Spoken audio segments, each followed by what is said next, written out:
On va parler des hommes et des femmes. Oui. Alors,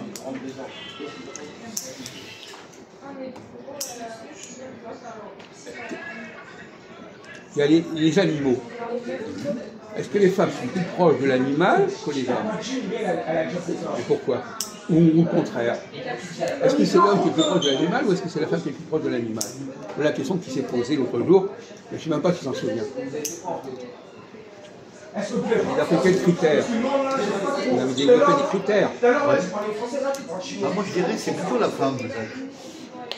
Alors on vous écoute. Parce que les femmes dans la rue, dans la société, quand je les regarde, elles ont souvent des chiens, des petits chiens, des animaux. Donc dans la rue, elles se baladent avec un animal. Bon, on n'est pas en train de savoir si les femmes se baladent avec des animaux ou pas. D'accord. On a à savoir si elles se comportent comme des animaux. Parce qu'elles ont des animaux, des petits chiens. D'ailleurs, actuellement, c'est même pas vrai. Il y a des tas d'hommes maintenant qui ont des animaux. On les voit dans la rue.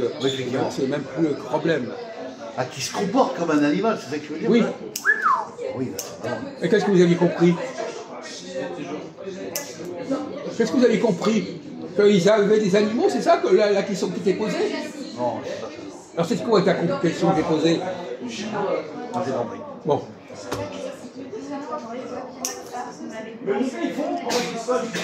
C'est plutôt l'homme qui se comporte comme un animal.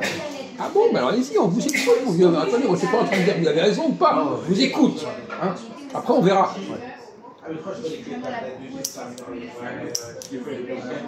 Dites-nous pourquoi l'homme se comporte comme un animal. Intéressant. Pourquoi pas? Bah oui, je dirais parce qu'en fait, c'est peut-être une erreur ou ça va être peut-être acceptable. Quand on voit quelqu'un, par exemple, un clochard dans la rue, il dort par terre comme un animal, comme un chien, il n'a pas le respect de lui-même d'avoir une éducation voilà, de dormir dans un lit, enfin dans une pièce, dans un...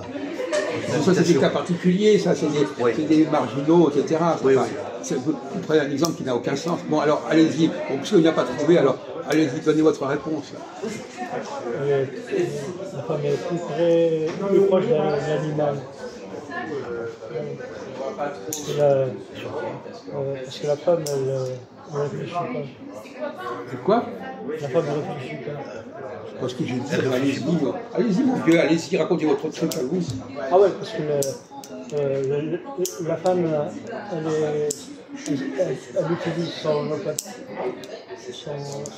Son odorat, son nez, je veux dire. Elle est sensitive, quoi, c'est ça.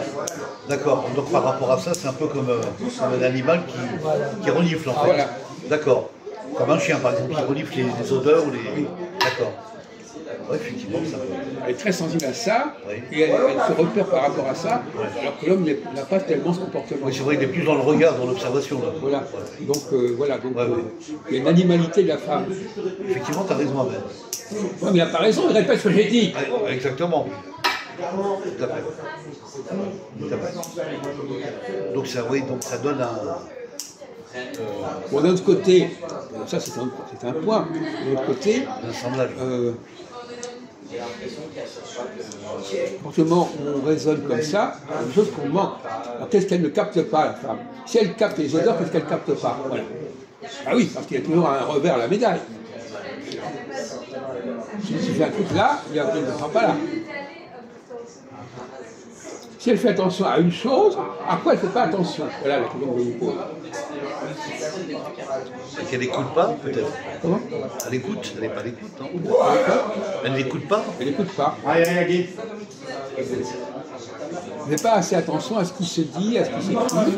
Elle va surtout se repérer. Ah, ça sent, ça sent. Voilà, c'est ça. Vous comprenez ça? À l'instant de l'odorat, elle ne va pas écouter. Voilà.